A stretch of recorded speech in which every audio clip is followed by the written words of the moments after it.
दोस्तों सभी का आज एक नई क्लास के अंदर स्वागत है। अभी आपने रिटन एग्जाम क्वालिफाई कर लिया है और कुछ दिनों के अंदर आप हरियाणा पब्लिक सर्विस जो कमीशन है उसके अंदर इंटरव्यू के लिए जाओगे। तो दोस्तों जैसे इससे पहले भी हम एक दो क्लास के अंदर ये बता चुके हैं कि इंटरव्यू आपका किस तरह से रहेगा। नवीन सर ने बड़ी बारीकी से पिछली क्लास के अंदर आपको बताया था कि आपको किस तरह से अपने आप को तैयार करके जाना है इंटरव्यू के लिए। तो दोस्तों आज हम कुछ क्वेश्चन डिस्कस करने जा रहे हैं जो आगे चलकर आपका इंटरव्यू होगा उसमें आपसे किए जाएंगे। तो आपने अपने आप को इन जो क्वेश्चनों को देखकर अपने आप को तैयार करना है आगे जब आप एचपीएससी के अंदर इंटरव्यू के लिए जाओगे। तो दोस्तों आपने हरियाणा के लिए अप्लाई किया है, हरियाणा में पीजीटी के लिए अप्लाई किया है, तो ये तो जरूरी है कि हरियाणा से आपसे क्वेश्चन जरूर किया जाएगा। हरियाणा के जो बेसिक जो क्वेश्चन है, बेसिक इंफॉर्मेशन है हरियाणा की, उसके बारे में आपको पता होना चाहिए। तो पहला ही क्वेश्चन आपका वहां से ये बन सकता है कि आप हरियाणा के बारे में बताइए।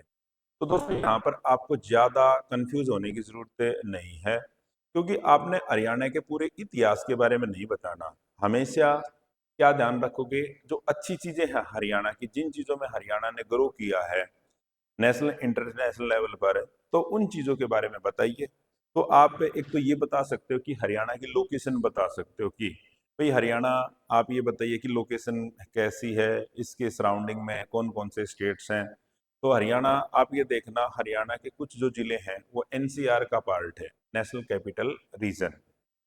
तो हरियाणा तीन साइड से आप देखोगे ना, अगर आप हरियाणा का मैप देखोगे तो तीन साइड से दिल्ली से घिरा हुआ है। ठीक है, तो एक तो आपने ये बता दिया। दूसरा आप ये बता सकते हो कि भाई हरियाणा है, जो हरियाणा के अंदर 22 आपके जिले हैं, और फिर यहाँ पर लोकसभा और राज्यसभा के बारे में भी आपको पता होना चाहिए हरियाणा के अंदर। तो लोकसभा और राज्यसभा की जो सीटें हैं हरियाणा में, ये डाटा भी आपको थोड़ा बहुत पता होना चाहिए, क्योंकि ये भी पूछे जा सकते हैं। लोकसभा की यहाँ पर 10 सीटें हैं, राज्यसभा की 5 सीटें हैं, और विधानसभा की 90 सीटें हैं। अभी हाल ही में विधानसभा के जो चुनाव हुए थे, तो विधानसभा के जो चुनाव हैं उनसे भी आपसे क्वेश्चन किया जा सकता है। उसके बाद आप ये बता सकते हो कि भाई हरियाणा के जो नए सीएम हैं वो श्री नायब सिंह सैनी हैं। हरियाणा में बीजेपी की गवर्नमेंट आई हुई है, तीसरी बार पे ऐसा हुआ है कि बीजेपी की गवर्नमेंट हरियाणा के अंदर आई है। उसके बाद आपसे अगर वो ये क्वेश्चन करे कि भाई आप हरियाणा के बारे में कुछ अलग और चीजें बताइए, तो आपने ये बताना है कि हरियाणा पिछले कुछ सालों में बहुत एक डेवलप स्टेट बनता जा रहा है। बहुत सारे यहाँ पर जो ऐसे शहर हैं जो नेशनल और इंटरनेशनल लेवल पर जिनकी पहचान है, जैसे हम गुरुग्राम का ये एग्जांपल ले लेते हैं दोस्तों। गुड़गांव के बारे में या गुरुग्राम के बारे में हम बात करें, तो गुरुग्राम है, इसकी जो पहचान है नेशनल इंटरनेशनल लेवल पर इसकी पहचान है, क्योंकि यहाँ पर बहुत सारी मल्टीनेशनल कंपनीज हैं वो आई है, बहुत सारे कॉल सेंटर हैं, तो इसने बहुत सारे लोगों को रोजगार दिया है। उसके बाद आप नया जो सोनीपत के अंदर एक आईएमटी, आपने सुना होगा कि पिछले साल हमारे प्रधानमंत्री श्री नरेंद्र मोदी ने खरखोदा सोनीपत के अंदर आईएमटी का उद्घाटन उद्घाटन किया था, इंडस्ट्रियल मॉडल टाउनशिप। तो आप ये बता सकते हैं, इससे भी बहुत सारे लोगों को रोजगार मिलेगा और ये एरिया डेवलप हो जाएगा। और आप ये बता सकते हो कि भाई हरियाणा की जो पहचान है वो स्पोर्ट्स पर्सन से है, क्योंकि आप देखना दोस्तों, ओलंपिक के अंदर पिछले 3-4 ओलंपिक्स में जितने भी जो मेडल आए हैं, ज्यादातर रैंकिंग के बारे में बात करें, अपने हरियाणा के ही खिलाड़ी हैं। आप दत्त को देखिए, साक्षी मलिक को देखिए, ठीक है, अब ये लड़का सहरावत था, इसको देखना आप। इसमें अब खेलों में जैसे जेवलिन थ्रो में आप नीरज चोपड़ा को दे सकते हैं कि 2 बार मेडल लेके आया है। तो आप ये बता सकते हैं कि भाई खेलों में भी हरियाणा का एक बड़ा योगदान रहा है। अब बीच में जैसे क्रॉस क्वेश्चनिंग हो जाए, तो आपसे ये क्वेश्चन आ जाए, वो ये पूछने लगे, आप ये बताइए कि हरियाणा से इतने खिलाड़ी क्यों निकलते हैं, तो आपका जवाब क्या होना चाहिए, क्या बताओगे आप? तो दोस्तों यहाँ पर आपने इस तरह से अपना आंसर देना है कि हरियाणा के अंदर जो खिलाड़ी निकलते हैं, एक तो यहाँ पर जो खाना है पीना, दूध दही का खाना है, मतलब लोग अच्छी डाइट लेते हैं। उसके बाद दूसरा क्या है, लोग बच्चे हैं जो अपने गांव के अंदर जो दूसरा खिलाड़ी कोई अगर इस तरह का फेमस खिलाड़ी हुआ है जो नेशनल इंटरनेशनल लेवल पर, उससे भी मोटिवेट होते हैं। और आपने ये भी बताना है कि गवर्नमेंट की पॉलिसीज भी ऐसी हैं जो खिलाड़ियों को बढ़ावा देती हैं। तो यहाँ पर ओलंपिक के अंदर जो मेडल लेके आता है, हरियाणा गवर्नमेंट इतनी राशि देती है और कोई भी स्टेट इतनी राशि नहीं देता। 6 करोड़ है शायद जो गोल्ड मेडल लेके आएगा। तो यहाँ पर आपने अपना आंसर इस तरह से देना होगा कि हरियाणा के अंदर जो गवर्नमेंट भी इसमें खिलाड़ियों के लिए बेहतर सुविधाएं प्रदान करती है। गांव के अंदर आप ये देखोगे स्टेडियम बनाए गए हैं, ठीक है। तो दोस्तों आपने इस तरह से अपने जवाब को देना है कि इसमें गवर्नमेंट की भी भागीदारी है और इससे खिलाड़ी भी मोटिवेट होते हैं और जो सीनियर खिलाड़ी हैं वो जूनियर खिलाड़ियों को आगे ले जाने का काम करते हैं, उनकी भी हेल्प करते हैं। तो इस तरह से दोस्तों आप इसके बारे में बता सकते हो। हाँ, खिलाड़ियों के बारे में जैसे मैंने बात की है, हरियाणा के फेमस खिलाड़ी क्रिकेट के खिलाड़ी भी रहे हैं जैसे कपिल देव। कपिल देव का हरियाणा के चंडीगढ़ से संबंध है और पहली बार जब इंडिया ने वर्ल्ड कप जीता था वनडे क्रिकेट में, तो कपिल देव ही के नेतृत्व में, कपिल देव उस टाइम पे टीम के कप्तान थे। तो दोस्तों आपने एक चीज और बता सकते हो एजुकेशन के बारे में कि भाई धीरे धीरे हरियाणा के कुछ शहर है ना, या हरियाणा एजुकेशन का हब बनता जा रहा है। क्योंकि आप टीचर बनने जा रहे हो तो एजुकेशन पे तो बात बिल्कुल होगी। आप ये देखना दोस्तों, पिछले कुछ सालों से बहुत सारी यूनिवर्सिटीज हैं जो हरियाणा के अंदर नई आई हैं और नए नए कोर्सेज आए हैं। वहाँ पर बच्चे ने वहाँ पर कोर्स किया, वहाँ से कोई भी डिप्लोमा डिग्री किया, उसके बाद इंटरनेशनल लेवल तक वो जॉब करते हैं। तो इस तरह से आप ये बता सकते हो, कुछ यूनिवर्सिटीज़ के नाम आप बता सकते हो, जैसे सोनीपत के अंदर खानपुर यूनिवर्सिटी है, महिला पहला विश्वविद्यालय है। आप जिंदल यूनिवर्सिटी के बारे में बता सकते हो सोनीपत के अंदर। तो आपने हरियाणा को एक एजुकेशन हब के तौर पर भी दिखाना है, ये बात आपने उनके सामने रखनी पड़ेगी। ठीक है दोस्तों। हाँ, और एक चीज और भी देखिए, यदि आप ये देखते हो तो सबसे बड़ा जो एग्जाम है यूपीएससी, यूनियन पब्लिक सर्विस जो कमीशन है, यूपीएससी का जो एग्जाम है, हर साल हरियाणा एक छोटा सा स्टेट है, लगभग यहाँ से आप ये देखोगे 2 करोड़ 52 लाख के करीब इसकी पॉपुलेशन है। तो हर साल 20 से 30 के करीब यहाँ पर जो यूपीएससी का एग्जाम होता है उसमें हमारे छात्र निकल कर आ रहे हैं पिछले कुछ सालों से। तो आपने अपने हरियाणा को इस तरह से बताना है, ठीक है। तो ये तो रही आपकी हरियाणा की बात है। आप जो आपके हमारे हरियाणा के जो पड़ोसी स्टेट है उनके बारे में भी आपने देख लेना है। यूपी है, पंजाब है, आपका राजस्थान है, दिल्ली यूटी है। तो ये स्टेट्स के बारे में भी आपने देख लेना है जो हमारे पड़ोसी स्टेट हैं। और एक हरियाणा गवर्नमेंट की जो लेटेस्ट पॉलिसीज हैं उनके बारे में भी आपने देखना है कि कौन कौन सी एजुकेशन के लिए क्या पॉलिसीज लेके आई है गवर्नमेंट। तो इस तरह से आपने अपने आप को हरियाणा के, अगर आपसे क्वेश्चन आता है तो इस तरह से आपने ये चीजें तैयार करनी है, ठीक है। उसके बाद अगला क्वेश्चन आपसे, आप शिक्षक क्यों बनना चाहते हो? आप पुलिस में भी जा सकते थे, आप बिजनेसमैन भी बन सकते हो। तो यहाँ पर आपकी राय क्या होनी चाहिए, बताइए आप। शिक्षक, सोचिए शिक्षक क्यों बनना चाहते हो, जवाब दीजिए आप। जो भी छात्र ऑनलाइन जुड़े हुए हैं हमसे जवाब दीजिए, मैसेज कीजिए कि आप शिक्षक क्यों बनना चाहते हो। आप पुलिस भी में भी जा सकते हो, बिजनेसमैन भी बन सकते हो और बहुत सारे जो जॉब है वो आप कर सकते हो। तो यहाँ पर जवाब दोस्तों आपका ये होना चाहिए कि जैसे शिक्षक की बात करें तो जो शिक्षक होता है वो देश का निर्माता होता है। और जो शिक्षक देश के लिए भावी नागरिक तैयार करता है, इस दुनिया के अंदर शिक्षक बनने से बेहतर और कोई भी चीज नहीं, ठीक है। क्योंकि दोस्तों शिक्षक है ना जो सोसाइटी को कुछ ना कुछ दे कर जाता है। हम बात करते हैं, एक तो जॉब होती है, एक सर्विस होती है, ठीक है। तो जो टीचिंग जो प्रोफेशन है ये एक सर्विस है, क्योंकि इसमें हम सोसाइटी को कुछ ना कुछ दे के जाएंगे। जॉब में तो आपने क्या किया, आपने सैलरी ली, ठीक है, आप दूर हुए, एक निश्चित टाइम के बाद आप उससे अलग भी हो जाते हो। लेकिन जो टीचर होता है पूरी लाइफ सोसाइटी को कुछ ना कुछ देता रहता है और एक रोल मॉडल का काम करता है बच्चों के लिए, एक अच्छा शिक्षक। और अब शिक्षक के बारे में ये भी बता सकते हो कि भाई मैं किसी से मोटिवेट हुआ, क्योंकि दोस्तों जब आप स्कूल के अंदर जाते हो ना, सबसे ज्यादा हमारे को जो मोटिवेशन मिलेगा अपने बचपन के अंदर वो शिक्षक से ही मिलता है। क्योंकि सबसे ज्यादा जो समय हम बिताते हैं वो किसके पास बिताते हैं? स्कूल में लगभग 7-8 घंटे अपने शिक्षक के पास ही बिताते हैं। तो उनमें वहां पर हमारे को बहुत सारे कुछ ऐसे गुरुजन मिलते हैं जिन जो हमारे से उनका लगाव बहुत ज्यादा होता है, और उनको हम अपना रोल मॉडल मानने लग जाते हैं और सोचते हैं कि हम भी एक अध्यापक बने। ठीक है। तो दोस्तों इस तरह से आप अपना ये जवाब दे सकते हो कि शिक्षक होता है वो देश के लिए नागरिक तैयार करता है, वो सोसाइटी को कुछ देता है। ठीक है। तो देश के लिए नागरिक तैयार करने की जिम्मेदारी शिक्षक की होती है, तो इसलिए मेरे को शिक्षक बनना पसंद है। फिर आप ये भी बता सकते हो कि भाई मैं मेरे जीवन के अंदर जो भी टीचर जिससे आप मोटिवेट हुए, जिससे के प्रति आपका लगाव था, या आपके परिवार के अंदर आपके चाचा दादा पिता भाई बहन, कई बार आदमी उनसे भी मोटिवेट हो जाता है। तो इस तरह से आप अपना एक बैलेंस सा जवाब दे सकते हो। हाँ, जैसे पीछे कभी एक दिन मॉक इंटरव्यू था, उसमें हमने एक लड़की से पूछा कि आप शिक्षक क्यों बनना चाहते हो?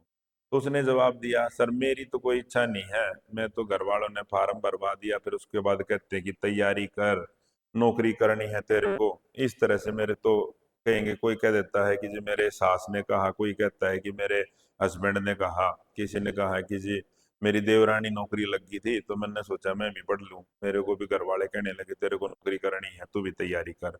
तो इस तरह का जवाब है वहां पर नहीं होना चाहिए। ये बिल्कुल मैं सच्चाई बताता हूँ कि इस तरह के जवाब बच्चे देते हैं कि जी मेरे तो हस्बैंड ने एडमिशन करा दिया था, बीएड उसने करा दी, एमए वहां से कर ली, तो फिर बोले तैयारी कर, तो इसलिए मैं तो उनके कहने से, तो ये जवाब नहीं बनता। ठीक है। तो आपको इसके प्रति अपना डेडिकेशन दिखाना पड़ेगा। ठीक है। तो आपने इस तरह से ये एक बैलेंस सा जवाब आपने देना है। उसके बाद दोस्तों ये कि अभी हाल ही के अंदर ये सबसे बड़ा अभी हाल ही के अंदर जैसे चुनाव हुए, हरियाणा के अंदर नई गवर्नमेंट आई, और नई गवर्नमेंट आने के कारण ही आपको पीजीटी के पद के लिए इंटरव्यू जाने के लिए मौका मिला हुआ है। तो आपसे अगर क्वेश्चन आता है कि विधानसभा और लोकसभा में अंतर बताइए, क्यों मैंने विधानसभा क्यों लिखा? क्योंकि अभी हरियाणा के अंदर 15वीं लोकसभा के चुनाव हुए थे, 15वीं लोकसभा के चुनाव हुए थे। तो ज्यादातर जो बच्चे हैं पीजीटी के अंदर अपने सब्जेक्ट पर ही फोकस करते हैं। लेकिन दोस्तों आप भारत के नागरिक हो, तो आपको अपने देश की राजनीति के बारे में, यानी आपकी जो सरकारें हैं वो किस तरह से चुनी जाती हैं, उनके बारे में कुछ बेसिक इंफॉर्मेशन तो होनी चाहिए। ठीक है। आप नौकरी लगो ना लगो, इंटरव्यू देने ना जाओ या ना दे पाओ, तो ये मैटर अलग है, उससे अलग है। तो आपसे अगर ये क्वेश्चन पूछ लिया जाए विधानसभा और लोकसभा में अंतर क्या है, क्योंकि ये तो देश के हर एक नागरिक को पता होना चाहिए। तो दोस्तों आपने ये बताना कि जो विधानसभा है वो राज्य सरकार का चुनाव जो होता है वो विधानसभा के चुनाव के कारण होता है। एक स्टेट के अंदर होती है वो लेजिस्लेटिव असेंबली होती है। ठीक है। और जो सरकार बनती है वो लेजिस्लेटिव असेंबली के जो चुनाव होते हैं उसके बाद सरकार बनती है। ठीक है। दूसरा जो लोकसभा है, लोकसभा के जो चुनाव होते हैं वहां पर सेंट्रल गवर्नमेंट डिसाइड की जाती है। सेंट्रल गवर्नमेंट, हमारी जो पार्लियामेंट है ना, पार्लियामेंट में तीन चीजें आती हैं हमारे, राष्ट्रपति आएंगे, राज्यसभा और लोकसभा आती है। तो जो लोअर हाउस है वो लोकसभा है। तो स्टेट गवर्नमेंट डिसाइड होती है विधानसभा के चुनाव से। ठीक है। और सेंट्रल गवर्नमेंट होगी लोकसभा से। अभी हरियाणा के अंदर विधानसभा के जो चुनाव हुए थे, 90 सीटों के लिए चुनाव हुए थे, यहाँ पे 90 सीटें हैं, और तीसरी बार बीजेपी की गवर्नमेंट आई। अब आपसे सरकार, जब आप ये वर्ड बोलोगे कि जी गवर्नमेंट, सरकार, सरकार क्या है, आप सरकार से क्या उम्मीद करते हो, ये क्वेश्चन आ जाए। दोस्तों जो सरकार से एक आम आदमी उम्मीद ये करता है कि जो सरकार आए वो रोजगार दे, लोगों को रोजगार दे। जो हमारी बेसिक नीड्स है ना, पानी बिजली हेल्थ, कम से कम ये तो प्रत्येक व्यक्ति को मिलनी चाहिए। युवाओं के लिए रोजगार मिलना चाहिए। तो हम सरकार से ये उम्मीदें करते हैं। सरकार, ऐसा नहीं होगा कि आप सरकार ये सोचोगे कि सरकार हमारे को हर एक व्यक्ति के खाते में 20-25 करोड़ रुपए डाल दे या डाल दे। हाँ, जो आम आदमी की सुविधाओं की जो चीज है ना, वो कम से कम सरकार द्वारा पूरी की जानी चाहिए। और ये देश का हर एक नागरिक उम्मीद करता है युवाओं के लिए रोजगार हो, ये चीजें। तो आप ये इस तरह से आप बता सकते हैं। उसके बाद अभी दोस्तों खासकर जो लड़कियां हैं जिन्होंने रिटन क्वालिफाई किया अपना, अगर उनसे ये क्वेश्चन पूछ लिया जाए आपका महिलाओं की राजनीति में भागीदारी के बारे में आपकी क्या राय है, क्या महिलाओं को राजनीति के अंदर आना चाहिए या नहीं आना चाहिए, तो क्या बताओगे आप? बहुत सारे तो ये जवाब देते हैं कि नहीं जी, राजनीति तो एक ऐसे व्यक्तियों का काम है, इसमें तो बहुत ऐसे व्यक्ति जाते हैं जिनको सब कोई पसंद नहीं करता, ये ऐसा ऐसे ऐसे जवाब देते हैं बच्चे, ठीक है। लेकिन हमारा तो जवाब एक बैलेंस होना चाहिए वहां पर उत्तर देने के समय। तो दोस्तों अगर ये क्वेश्चन आता है कि महिलाओं की राजनीति में भागीदारी के बारे में आपकी क्या राय है, तो आप अपनी एक राय रखिए कि हरियाणा जैसे कि भाई हमारे लिए जो हमारी पार्लियामेंट है वो हमारे लिए कानून बनाती है, ठीक है।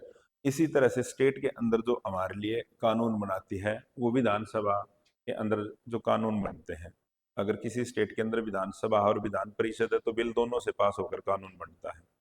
अगर उस सदन के अंदर यदि भागीदारी नहीं होगी तो आवाज कौन उठाएगा, वहां पर उनके हक की बात कौन करेगा। तो इसलिए यदि महिलाओं को आगे बढ़ना है, उनको अपने हक की आवाज उठानी है, तो राजनीति के अंदर भागीदारी बिल्कुल जरूरी है, ठीक है। जैसे 33% वाला जो मैटर चला हुआ अभी फाइनल नहीं हुआ कि महिलाओं की जो भागीदारी है जो चुनाव हो उनमें 33% जो सीटें होनी चाहिए। तो दोस्तों यहाँ पर आपका आंसर इस तरह से होना चाहिए कि भाई अपनी आवाज को मजबूत करने के लिए, अपने अधिकारों को पाने के लिए जब तक राजनीतिक भागीदारी नहीं होगी, संसद या विधानसभा के अंदर आवाज नहीं उठेगी, तब तक वो चीजें हमारे को नहीं मिलेगी। तो इसलिए महिलाओं की भागीदारी होनी चाहिए। अब आपसे वो क्वेश्चन ऐसा पूछ लें कि आप बताइए, आपके हरियाणा में अभी चुनाव हुए थे तो यहाँ पर महिलाओं की भागीदारी क्या रही, तो आप बताइए कि हरियाणा में जो महिलाओं की भागीदारी है धीरे धीरे राजनीति के अंदर बढ़ती जा रही है। आप ये देखना 2013 के अंदर, अब की जो 2024 में हमारी 15वीं विधानसभा है, 15वीं विधानसभा के अंदर 13 महिलाएं एमएलए चुनकर आई हैं। इससे पहले ये 7 थी, उससे पहले भी 13 थे। यानी धीरे धीरे महिलाओं भी राजनीति के अंदर इनकी भागीदारी बढ़ रही है। और कुछ कैबिनेट मंत्री भी बनाई हैं अब महिलाएं, जो कैबिनेट मंत्री बने हैं उसमें से तो दो महिलाएं हैं वो कैबिनेट मंत्री बनी हैं, ठीक है। तो इस तरह से आपने ये जवाब देना चाहिए। अगर आपसे यहाँ से ये क्वेश्चन बन जाए, क्या आपको कभी राजनीति के अंदर जाने का मौका मिले तो क्या आप राजनीति में जाएं? बताइए, अगर आपसे ऐसा क्वेश्चन आए तो आप बताइए, कभी भविष्य के अंदर ऐसी संभावना हुई और उनको मेरे को समाज के लिए या देश के लिए कुछ करने का मौका मिला और इसके लिए यदि मेरी राजनीतिक भागीदारी की जरूरत है तो मैं इसके लिए आना चाहूंगी। तो आप ये इस तरह से बता सकते हो। उसके बाद दोस्तों यहाँ पर जैसे नेक्स्ट क्वेश्चन है, अब बात आती है आपके टीचिंग उससे, आपके हिसाब से पढ़ाने का अच्छा तरीका कौन सा हो सकता है? आप बताइए बेस्ट टीचिंग मेथड कौन सा है, क्योंकि आप शिक्षक बनने जा रहे हैं तो आपने बच्चों को पढ़ाना है, तो सबसे बेस्ट टीचिंग मेथड आप किसको मानते हो, क्या सोचते हो आप? तो दोस्तों जैसे हम पढ़ते आए हैं, थोड़ा सा हम पीछे चलते हैं, यदि आपने साइकोलॉजी पढ़ी हो तो वहां पर हम ये कहते हैं कि आमतौर पर हमारी क्लास के अंदर 3 तरह के बच्चे होते हैं, ठीक है। एक तो जिसको हम कल्पना कर सकते हैं कि भाई एक तो होते हैं जो गिफ्टेड चाइल्ड होते हैं, एक होते हैं एवरेज, एक बैकवर्ड चाइल्ड होते हैं। क्लास के अंदर हमने सभी को पढ़ाना है, हमने क्लास के अंदर सभी को पढ़ाना है। ऐसा नहीं है खाली हम गिफ्टेड की बात करेंगे, ऐसा नहीं है हम खाली एवरेज की बात करेंगे, बैकवर्ड की बात करेंगे। एक टीचर की जो जिम्मेदारी होती है तो वो होती है सभी बच्चों को साथ लेके आगे चलना, सभी का अच्छे ढंग से मार्गदर्शन करना। तो एक अच्छा तरीका वो होगा जो बच्चों, एक टीचर वो तरीका अपनाए जिस तरीके में टीचर बच्चे के लेवल पर आकर बात कर सके, ठीक है। कई बार दोस्तों ऐसा होता है कि जो टीचर होता है उसको सब्जेक्ट नॉलेज या अपनी बहुत बेहतर होती है और वो ये सोचता है कि सामने वाला जो मैं बात कहता हूँ उसको अच्छी तरह से समझ जाएगा, लेकिन जो आपकी क्लास के अंदर बच्चे होंगी उनकी अंडरस्टैंडिंग इतनी नहीं होगी। तो आप टीचर हो, ये बच्चे हैं, तो आपको बच्चों के लेवल पर आकर यानी उनके मानसिक स्तर पर आकर अपनी बात को रखना पड़ेगा। और जो अध्यापक इस हिसाब से ही अपनी बात रखता है तो वही टीचिंग मेथड अच्छा माना जाता है। यानी हम ये कह सकते हैं कि वो टीचिंग मेथड जो क्लास के सब बच्चों को एक साथ लेकर चले या एक साथ बच्चे उससे समझ जाएं, वो टीचिंग मेथड सबसे बेहतर होगा। अब दोस्तों, कई बार ऐसा होता है कि सबको एक साथ लेकर नहीं चला जाएगा, वहां पर अध्यापक को कुछ अलग से प्रयास करना पड़ेगा। कुछ तो जो अध्यापक ने पहली बार पढ़ाया उससे ही समझ जाएंगे, फिर कुछ बच्चों को समझ नहीं आएगा, अध्यापक को क्या अपना टीचिंग मेथड चेंज करना पड़ेगा, दूसरे के लिए दूसरा करना पड़ेगा, फिर तीसरे के लिए तीसरा करना पड़ेगा। तो पहली तो बात यहाँ से कॉमन चीज निकल के आई कि मेंटल लेवल को समझना है। एक अध्यापक को बच्चे के मेंटल लेवल को समझिए, उसी के अकॉर्डिंग अपने टीचिंग मेथड अपनाएगा। ठीक है। उसके बाद है, आगे चलिए, शिक्षण विधियां क्या होती हैं। दोस्तों, शिक्षण विधियां एक अध्यापक का हम ये कह सकते हैं कि क्लास के अंदर एक अध्यापक को जो अपनी चीजें बच्चे तक पहुंचानी है, ठीक है, एक अध्यापक और बच्चों के बीच में जो एक कड़ी का काम करते हैं वो करते हैं टीचिंग मेथड काम करते हैं। ठीक है। मेरे को चीजें आती हैं लेकिन बच्चों को मैंने बतानी है, मैं किस तरह से, यहाँ पर एक टीचर है और एक स्टूडेंट है। टीचर को अपनी नॉलेज, बच्चे को ज्ञान देना है, ये यहाँ पर किस तरह से जाएगा। यहाँ पर जो टीचिंग मेथड है ना, वो एक माध्यम बनता है, टीचिंग मेथड एक माध्यम बनेगा। तो शिक्षण विधियां वही, ये वो मेथड होते हैं जो बच्चों को सिखाने के तरीके होते हैं। दोस्तों दोस्तों पहले अगर हम देखें तो जो मेथड चलते थे ज्यादातर वो टीचर सेंटर्ड होते थे। आजकल जो मेथड हैं दो तरह से काम करते हैं, एक तो टीचर सेंटर्ड और एक चाइल्ड सेंटर्ड। ठीक है। तो अब स्टार्टिंग में जब बच्चा स्कूल में आता है तो सबसे अच्छा जो मेथड होगा वो होता है चाइल्ड सेंटर्ड। क्योंकि एक बात हमने पढ़ी थी कि बच्चा शिक्षा के लिए नहीं है, शिक्षा बच्चे के लिए है। ठीक है, समझ में आया। तो आपने ये बताना है कि शिक्षण विधियां वो होती हैं जो बच्चों को सिखाने के लिए काम करती हैं। और शिक्षण विधियों को भी हम दो तरीकों में बांट सकते हैं, एक तो टीचर सेंटर्ड और एक चाइल्ड सेंटर्ड। और आज के समय में जो कंसेप्ट चला हुआ है वो चला हुआ है चाइल्ड सेंटर्ड एजुकेशन का कंसेप्ट। क्योंकि एनसीएफ 2005 ये लेके आया था कि हमारे को चाइल्ड सेंटर्ड, है ना, उस अप्रोच को लेके चलना, यानी क्लास के अंदर जो भी चीजें एक्टिविटी होंगी वो सेंटर पॉइंट उसका कौन होना चाहिए, बच्चा होना चाहिए। यहाँ पर अध्यापक क्या करेगा, एक मार्गदर्शक के तौर पर काम करेगा। यहाँ पर वो चीज नहीं है कि अपनी चीजें बच्चों पर नहीं थोपेगा। तो ये चीज ध्यान रखनी। मैडम ये दरवाजा बंद करिए, आवाज आ रही है अंदर। मैडम,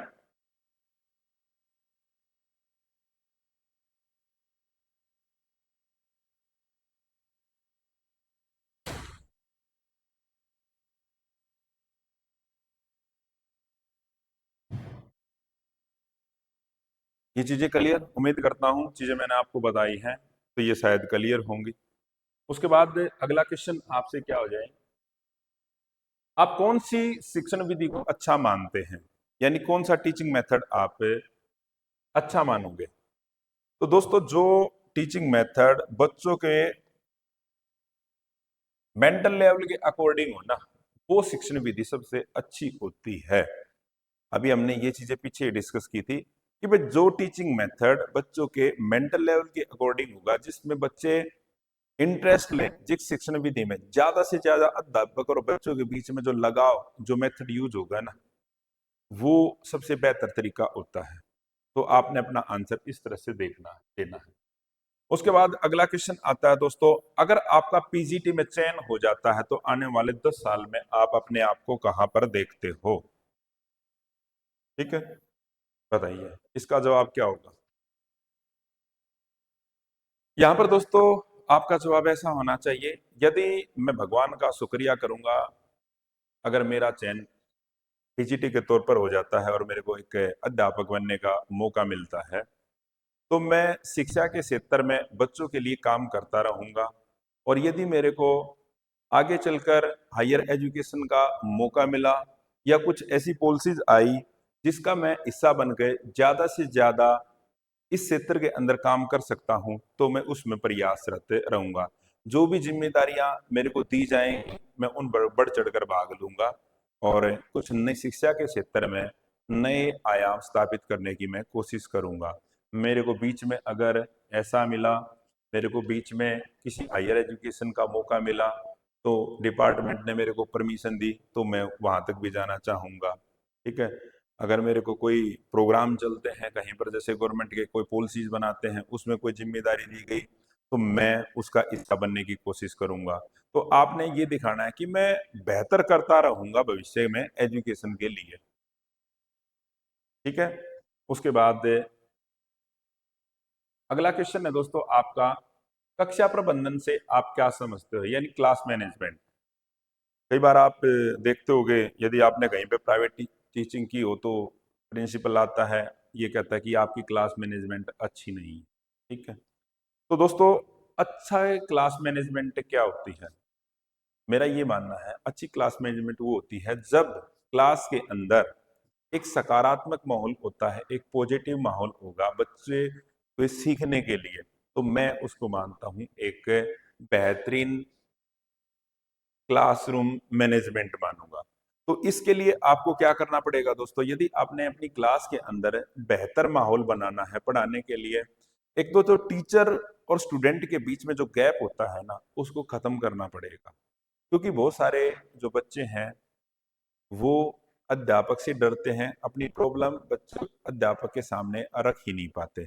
तो इसलिए सबसे पहले तो जो अध्यापक और टीचर के बीच का जो गैप है, वो हमें कम करना पड़ेगा। अच्छी मैनेजमेंट के लिए आपकी क्लास बेहतर सकारात्मक दृष्टिकोण बच्चों का हो, तो आपने उनके माता पिता का भी इसमें सहयोग लेना पड़ेगा। जैसे कभी कभी जैसे पीटीएम होती है, ठीक है, तो उसमें पीटीएम में आपकी कोशिश होनी चाहिए कि हर एक के पेरेंट्स से आप बात करो, बच्चे के बारे में आप जानने की कोशिश करो, क्योंकि घर पे बच्चे का दूसरा पक्ष होता है स्कूल के अंदर, तो ज्यादातर जो बातें होते हैं वो उसके माता पिता ही आपके साथ शेयर करेंगे। तो दोस्तों, इस तरह की जो जानकारियां लेके आप एक सकारात्मक दृष्टिकोण बना सकते हो। ठीक है। उसमें कुछ बच्चे ऐसे होते हैं आपकी क्लास के अंदर जिनको आप जिम्मेदारियां, कुछ शरारती बच्चे होते हैं, तो उनको आप उनको डांट ना करके बल्कि उनको जिम्मेदारियां देकर उनको ये एहसास करा के कि भी आप भी क्लास का महत्वपूर्ण हिस्सा हो, तो आप ये जानकारियां इस तरह से उनको मोटिवेट कर सकते हो। ठीक है। अब सकारात्मक शैक्षणिक माहौल बनाने के लिए आप अपनी कक्षा के अंदर क्या करोगे, यानी आपकी क्लास के अंदर एक पॉजिटिव एनवायरनमेंट हो, उसके लिए आप क्या कर सकते हो? ये चीजें मैंने अभी डिस्कस की है। सबसे पहले तो जो टीचर और अध्यापक के बीच का जो गैप है ना, उसको हमने खत्म करना पड़ेगा। आपको बच्चों के मेंटल लेवल पर आकर काम करना पड़ेगा। आपको बच्चों के माता पिता से बात करनी पड़ेगी। आपको बच्चों को ये फील कराना पड़ेगा कि भी हर एक बच्चा एक इस टीचर के लिए वो स्पेशल है। ठीक है। तो यदि आप इस तरह का माहौल बनाओगे, तो एक बच्चे सीखने की कोशिश करेंगे। कई बार ऐसा भी होगा, स्कूल की प्रॉब्लम के अलावा कुछ फैमिली प्रॉब्लम है, उनके साथ अगर वो भी आप जानने की कोशिश कीजिए, अगर आप उसमें भी बच्चे की कुछ हेल्प कर पाते हो, ठीक है, उसमें भी उसका मार्गदर्शन कर पाते हो, तो वहां पर भी आपको ये चीजें करनी पड़ेंगी। तो दोस्तों, ये मैंने चीजें आपको कुछ बेसिक चीजें बताई है। ठीक है। तो ये चीजें आपने तैयार करनी है। हाँ, मेरा एक क्वेश्चन और यहाँ पर, मूल्यांकन क्या होता है? ठीक है, बताइए दोस्तों। अगर जांचना, हम ये कहते हैं कि हम परीक्षाएं लेते हैं, ये मूल्यांकन के लिए ही तो लेते हैं। नॉर्मल ही हम ये कह देते हैं कि परीक्षाएं होंगी, ये मूल्यांकन है। तो मूल्यांकन से आप क्या समझते हो? बताइए, आपका जवाब क्या हो सकता है? तो दोस्तों, मूल्यांकन है ना, एक खिड़की के तौर पर काम करता है, जिससे हमारे को झांक कर ये मौका मिलता है कि बच्चे के अंदर किस तरह की कमियां हैं।